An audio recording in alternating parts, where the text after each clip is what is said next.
यह Batman trilogy की दूसरी मूवी है, द डार्क नाइट, जिसका डायरेक्शन अगेन क्रिस्टोफर नोलन ने किया है।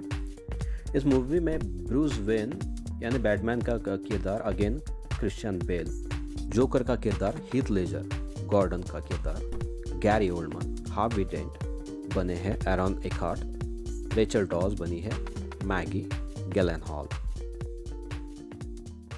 Welcome to the film मैनियाक।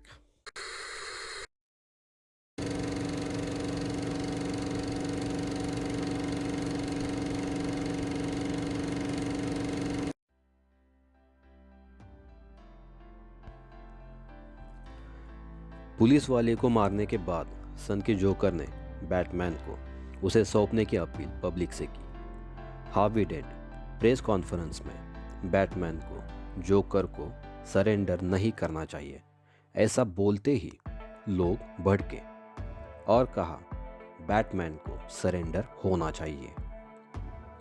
Batman को शहर के मुजरिमों को साफ करने के बाद अपनी सहूलियत से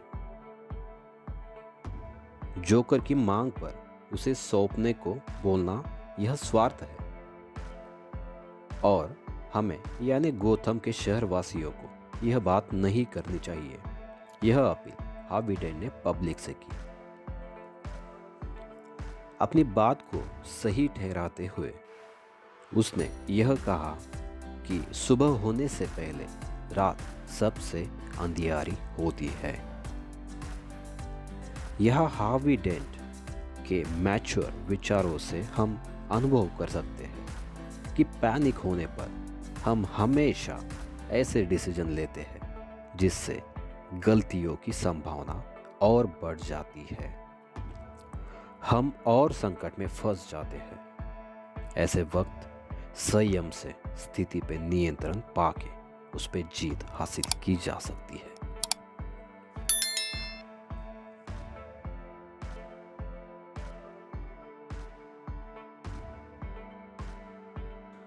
पेशे से लॉयर हार्वी डेंट गोथम शहर के मुजरिमों को सज़ा दिलवाने के लिए कानूनी लड़ाई कर रहा होता है। होटल में ब्रूस से बात करते वक्त हार्वी बैटमैन के मुजरिमों को निपटने के असंवैधानिक तरीके का बचाव करता है। जब हार्वी की गर्लफ्रेंड रेचल उससे पूछती है असंवैधानिक तरीके से कोई कैसे किसी समाज का रक्षक बन सकता है, जबकि ऐसा व्यक्ति पूरे अधिकार मिलने के बाद उसी अधिकारों का गलत इस्तेमाल करके समाज के खिलाफ भी जा सकता है और विलन बन सकता है। ऐसे में हार्वी अपना विचार ब्रूस और रेचल के सामने साझा करते हुए बताता है या तो ऐसा इंसान हीरो की मौत मर सकता है या फिर लंबी आयु जी के विलन भी बन सकता है। इंटरेस्टिंगली इस फिल्म में हार्वी डेंट का यह विचार उसकी खुद की लाइफ में सच बन जाता है, जबकि जो हार्वी डेंट पहले लॉयर बनके बुरे लोगों के खिलाफ लड़कर हीरो बना हुआ था, वह बाद में जोकर की चाल की वजह से अपनी गर्लफ्रेंड मरने के बाद बैटमैन और कमिश्नर गॉर्डन को अपना दुश्मन मानकर गॉर्डन की मासूम फैमिली को किडनैप करके उन्हें मारना चाहता है। असल जिंदगी में हार्वी डेंट अभी विलन बन चुका होता है।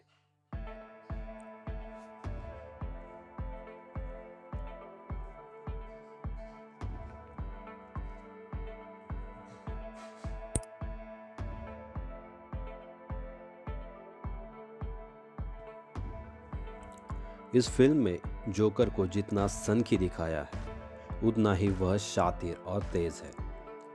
पूरे अंडरवर्ल्ड गैंग को बैटमैन ही उनके लिए खतरा है। इस बात पे जोकर सभी गैंगस्टर्स को राजी करवाता है और उसके बाद सभी के सामने खुद बैटमैन को मारने की पेशकश करता है। जब उसे पूछा जाता है कि अब तक उसने बैटमैन को क्यों नहीं मारा, तो वह यह बात बताता है, जिस काम में वह माहिर है उसे फ्री में क्यों करे, और इस काम के बदले वह आधा काली कमाई का हिस्सा भी मांगता है।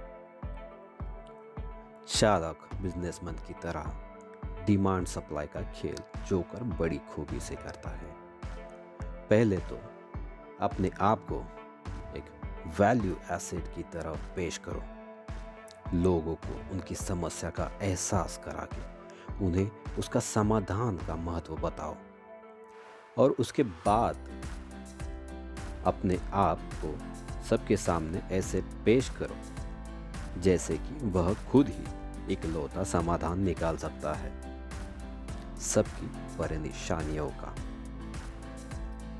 बदले में आधे मुनाफे की मांग करके जोकर साबित करता है वह चोटी की शिकारियों में से है।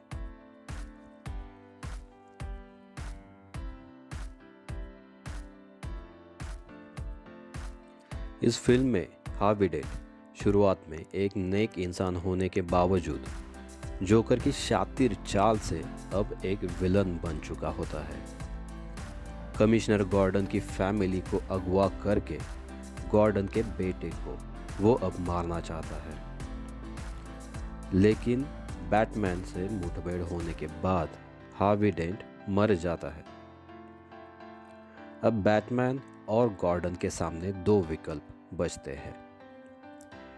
पहले के नेक दिल हार्वी डेंट का अब का असली चेहरा जो किडनैपर और मर्डरर बन गया है, यह बात को लोगों को दिखा के बैटमैन खुद को लोगों से होने वाली आलोचनाओं से बच सकता है, या फिर हार्वी डेंट की अभी की सच्चाई लोगों से छुपाना और जो नेक दिल और हमेशा बुराई के खिलाफ लड़ने वाला लॉयर हार्वी डेंट, जिस पर लोगों ने हमेशा विश्वास किया है, इसी नेकी पर विश्वास करने वालों का नेकी पर से विश्वास उठ न जाए।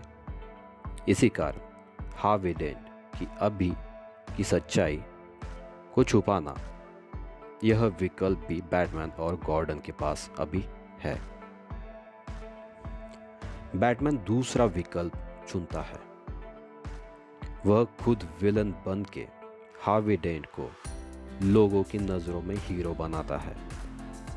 वह खुद लोगों की आलोचना झेलते हुए अपने लोगों की सच्चाई और नेकी पर भरोसा बरकरार रखता है।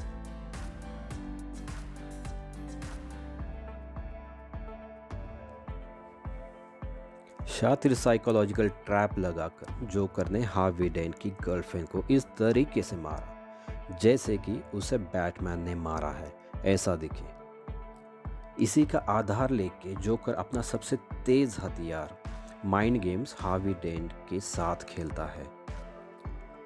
जहां पे हार्वी डेंट अपनी गर्लफ्रेंड के मारे जाने से गुस्से में होता है, जोकर उसके इसी गुस्से का इस्तेमाल बैटमैन के खिलाफ की लड़ाई में करना चाहता है। जोकर हार्वी को कन्विंस करने के लिए एक उदाहरण देता है। हम किसी सोल्जर के काफिले को मरने को अनहोनी नहीं समझते। समाज में हम जैसे बेगुनाह आम लोग रोज मरते हैं, लेकिन इसके खिलाफ कोई आवाज नहीं उठाता, जैसे कि यह तो आम घटना है। लेकिन जब किसी बड़े ओहदे वाले व्यक्ति पर हमला होता है, तब हमें लगता है ये तो बड़ी गलत बात हो रही है। जोकर हार्वी को समझाने में कामयाब रहता है कि उसकी गर्लफ्रेंड से ज़्यादा अहम किसी बड़े ओहदे वाले व्यक्ति की अहमियत है। इसीलिए बैटमैन ने तुम्हारी गर्लफ्रेंड को मरने के लिए छोड़ दिया, और पुलिस वालों ने भी इस घटना पर ज़्यादा ध्यान ना देते हुए अपनी प्राथमिकता बड़े लोगों के प्रोटेक्शन को दी। इस जालसाजी से जोकर हार्वी डेंट को बैटमैन और कमिश्नर गॉर्डन के खिलाफ भड़काने में कामयाब रहता है। सच में, क्या आप जोकर जैसे जालसाजी करने वाले लोगों को पहचान सकते हैं? कमेंट बॉक्स में बताइए आपके मज़ेदार अनुभव।